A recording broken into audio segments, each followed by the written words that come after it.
Question: what do Kabuki Theater, Bernie Worrell from P-Funk, a condemned cold storage facility, and the Library of Congress National Film Registry all have in common? I'm Scott T. Sterling, and we'll find out together on today's RHINO Report.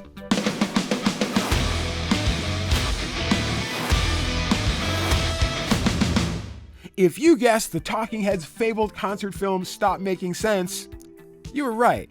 By the early 1980s, the world was well acquainted with exemplary concert movies. Woodstock, Wattstax, The Last Waltz, and Gimme Shelter all set the bar for how incredible rock and roll could look on the silver screen. But then, in late 1983, acclaimed film director Jonathan Demme, yes, that Jonathan Demme, raised the bar even higher by creating one of the greatest concert films ever made. Stop Making Sense. Today, nearly 40 years later, to mark the occasion of the film's re-release in 4K and a limited deluxe edition of the soundtrack on vinyl, we're going to break down our 5 favorite facts about Talking Heads' Stop Making Sense. Number 1. Director Jonathan Demme went from fan to collaborator in a matter of months. Now, Demme was just another fan inspired to catch Talking Heads on tour for their 5th studio album, Speaking in Tongues. He convinced the outfit to allow him to film Talking Heads over 3 nights in December 1983 at Los Angeles' famed Pantages Theater to create what would become Stop Making Sense. Number 2. David Byrne's iconic big suit was inspired by Japanese kabuki theater. The massive white suit that Byrne wears during the performance of Girlfriend is Better was conceived on a vacation in Japan. Byrne said, quote, "I was checking out traditional Japanese theater, and I was wondering what to wear on our upcoming tour.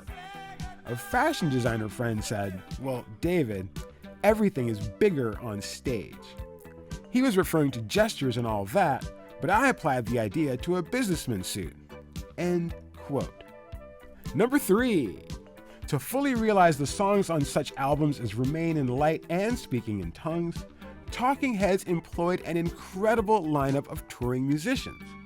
Now, among them, former Sly and the Family Stone vocalist Lynn Mabry, guitarist Alex Weir of the Brothers Johnson, vocalist Edna Holt of the Ritchie Family, percussionist Steve Scales, and last but certainly not least, legendary Parliament Funkadelic keyboardist Bernie Worrell. Number 4. The new 4K version of Stop Making Sense is restored from the original film reels. Those reels had been presumed lost until recently, when they were discovered in a storage unit in Hollywood that was about to be torn down. Now, together with A24, the famed independent production company, the band was able to rescue the reels and restore the film in 4K.